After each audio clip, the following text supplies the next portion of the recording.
SPES Giorgione, la finale che non ti aspetti.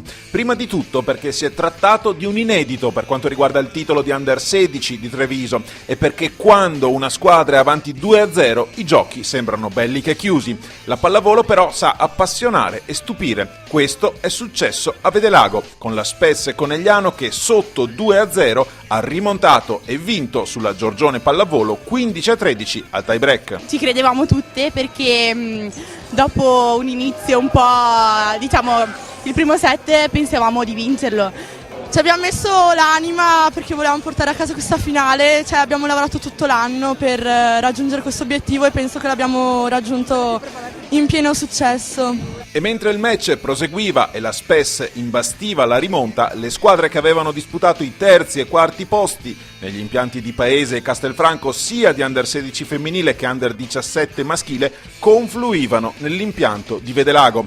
Alla fine ad applaudire le finaliste c'erano più di 600 persone. Ringraziamo il pubblico ma da tutte e due le compagini perché è stata veramente sono stati dei support veramente intensi, hanno guidato tutte le squadre fino all'ultimo punto su punto, bellissimo.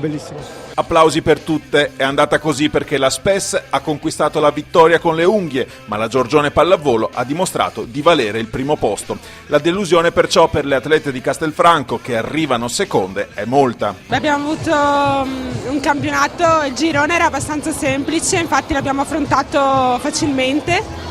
Poi comunque abbiamo fatto gli ottavi di finale e i quarti di finale che abbiamo giocato facilmente. La semifinale era dura, eravamo sotto 2-0 all'andata e abbiamo vinto 3-2 e siamo contenti di essere arrivati fin qua, però ci meritavamo di vincere secondo me. Al terzo e quarto posto si sono piazzate rispettivamente Codognè e Paese.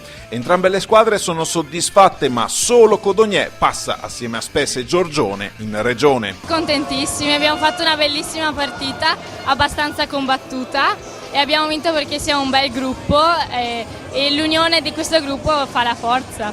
Noi siamo orgogliosissime di essere arrivate a questo punto anche perché siamo una squadra che gioca insieme da quest'anno e quindi arrivare a questo punto per noi è comunque un traguardo e comunque non dobbiamo rimpiangere il presente e guardare verso il futuro e credo che come andremo avanti magari i prossimi anni riusciremo ad arrivare anche più in alto. La formula di queste finali, come abbiamo raccontato, ha permesso di far giocare ben 8 compagini pressoché in contemporanea in 3 impianti diversi.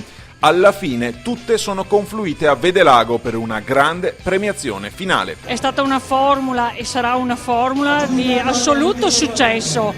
Vede la presenza di atleti ma vede la presenza anche di tantissimi genitori che specialmente in queste fasce di età sono ancora molto presenti e tifano fortemente per i loro ragazzi e quindi per la federazione pallavolo di Treviso credo che sia stato un grande successo e ci auguriamo che lo sia anche per i prossimi anni. Applausi per il grande lavoro delle società ospitanti, in particolare la Pallavolo Fanzolo e Vedelago che con un impianto del genere meriterebbe anche una serie regionale. Accontentiamoci dei campionati di categoria che è stata una bellissima esperienza questa, speriamo l'anno prossimo di riproporla con la nostra squadra però.